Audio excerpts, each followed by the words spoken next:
Hello friends, আমি আকাশ। তোমরা দেখছো আকাশ 20 আমার সঙ্গে। তো আজকেও তোমাদের জন্য একটা ভিডিও নিয়ে চলে এসেছি।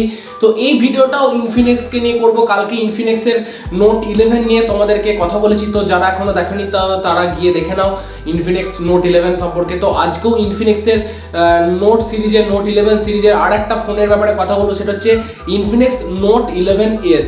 তো এই ফোনটার ব্যাপারে কথা বলবো। তবে সম্ভবত তোমাদেরকে জানি না কি এই ফোনটা যারা ফ্রি ফায়ার খেলো বা পাবজি বিজিএমআই এই সমস্ত যারা গেমের প্রতি যারা ইন্টারেস্ট, তাদের জন্য কিন্তু এই ফোনটা অ্যাকচুয়ালি বেস্ট ফোন হতে পারে।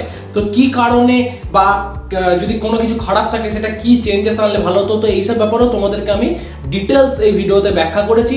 তো তোমরা পুরো ভিডিওটাকে দেখো, কেউ কিন্তু স্কিপ করে যাবে না। তো সবাই মন দিয়ে পুরো ভিডিওটাকে দেখো আর সাবস্ক্রাইব বাটনটার উপরে আঙুলটাকে রাখো, সাবস্ক্রাইব করে দিও অবশ্যই, কারণ তোমার সাপোর্ট ছাড়া আমি আগাতে পারবো না।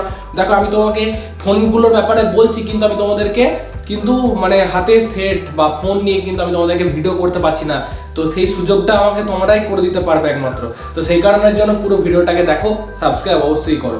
তো বন্ধুরা, প্রথমে যেই কথাটা বলবো, এই ফোনটার ডিসপ্লে নিয়ে কথা বলবো। তো প্রথমত হচ্ছে এই ফোনটার ডিসপ্লেটা খুব বড়, বড় ডিসপ্লে, মোটামুটি 6.95 ইঞ্চিস তোমার IPS LCD ডিসপ্লে, তাও হচ্ছে FHD প্লাস, যেটা রিফ্রেশ রেট হচ্ছে 120 হার্জ এবং স্ক্রিন টু বডি রেশিও মোটামুটি হচ্ছে 91%। মানে হচ্ছে ধরো এই যে ডিসপ্লে হয় আমাদের ফোনেতে, সেই ডিসপ্লে সাইডে দেখবি যে ফোনটাকে সাইডে যে কালো মতো যে বর্ডারটা থাকে, সেই বর্ডারটা কতটা স্ক্রিনটা থেকে, সেইটা হচ্ছে স্ক্রিন টু বডি রেশিও। তো সেটা 91%, এটা খুব ভালো।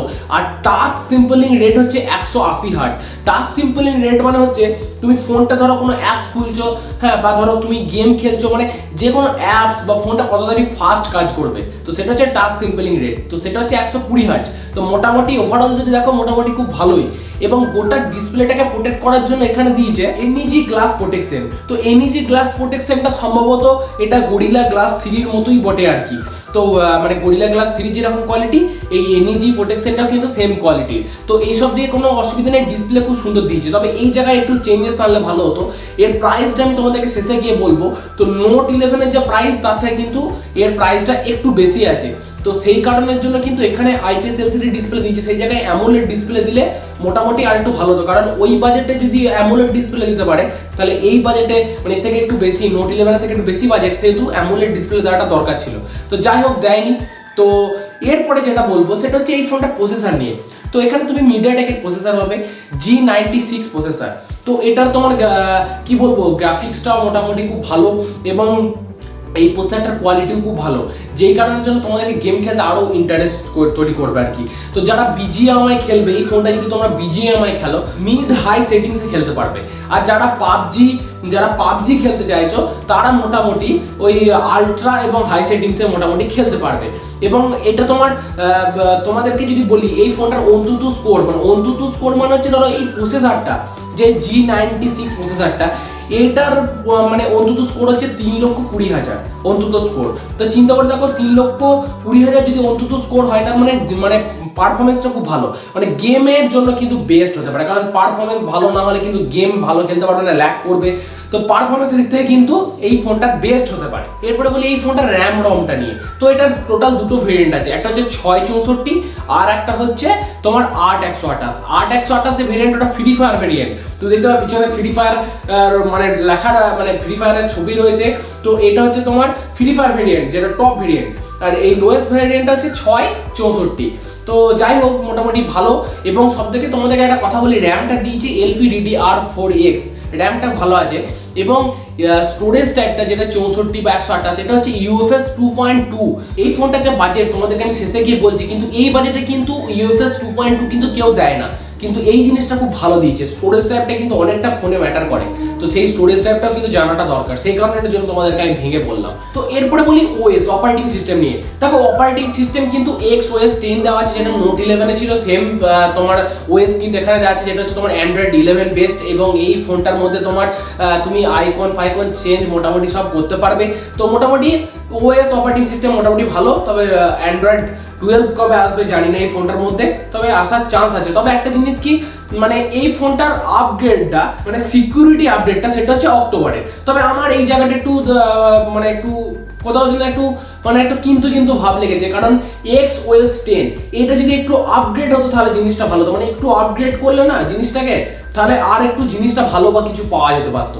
তো ইনফিনিক্সকে এই ব্যাপারে আর একটু আপগ্রেড করা দরকার আছে, নোট 11 বলো বা নোট 10 বলো, তো এই জিনিসটা একটু আপগ্রেড করা দরকার আছে। আচ্ছা এবার বলি 5000 mAh ব্যাটারি পাবে, 33 ওয়াটের ফাস্ট চার্জ পাবে। তো এটা কিন্তু নোট 11 এর সাথে যদি তুমি কম্পেয়ার করো সেমই, মোটামুটি সবটাই সেম আছে, চেঞ্জেস কিন্তু কোথাও কিছু নেই, একই কোয়ালিটি, শুধু ডিসপ্লেটা আলাদা আলাদা করেছে, স্টোরেজ টাইপটা আলাদা করেছে, র্যাম রমটা আলাদা আছে। আচ্ছা 5000 mAh ব্যাটারি, 33 ওয়াটের ফাস্ট চার্জ পেয়ে গেলে। আর ক্যামেরার কথা যদি বলি, তোমরা যেটা ওয়েট করে রয়েছো 50 মেগাপিক্সেলের main camera, 2 megapixel depth sensor, 2 megapixel macro camera. তবে এইটা আমার একটু এখানটা আমার একটু গোলমাল আছে। প্রথমত হচ্ছে এর ক্যামেরা কোয়ালিটি, পিকচার কোয়ালিটিটা একটু হোয়াইটনেসটা বেশি, নোট 11ও তাই আর এটাতেও তাই, হোয়াইটনেসটা বেশি। মানে হোয়াইটনেস মানে কি, তোমার যে অরিজিনালিস্টিক ছবি সেটা কিন্তু নয়। সেলফি ক্যামেরা দিয়েছে 16 মেগাপিক্সেল, তো 16 মেগাপিক্সেল সেলফি ক্যামেরা দিয়েছে, কিন্তু তুমি যখন সেলফিটা তুলবে দেখবে তোমার মানে অরিজিনাল মুখটা যেটা, তার থেকে তোমার হোয়াইট ভাবটা বেশি, সাদা সাদা ভাবটা বেশি। তো এই জিনিসটা, ভিডিও স্টেবিলাইজেশনটা একটু লো আছে, মানে ভিডিও যদি তুমি করো ভিডিও স্টেবিলাইজেশনটা ঠিকঠাক নেই। তো ক্যামেরা একটু ইমপ্রুভমেন্ট করতে হবে ইনফিনিক্সকে। তো যারা ক্যামেরার জন্য এই ফোনটা প্রেফার কিন্তু তারা করো না, যাদের ক্যামেরা ভালো চায় তারা কিন্তু এই ফোনটা কিন্তু কিনো না। তো এই ক্যামেরাটা একটু চেঞ্জেস আনলে ভালো হতো। আর বাদ বাকি যদি কানেক্টিভিটি নিয়ে কথা বলি, এখানে তুমি ডুয়েল 4G ব্যান্ড পাবে, মানে ডুয়েল 4G বলতে তোমার দুটো সিম ভরতে পারবে, সেটা দুটোই 4G, অবভিয়াসলি এটা 4G ফোন। এবং তার সাথে সাথে ব্লুটুথ পাবে 5.1।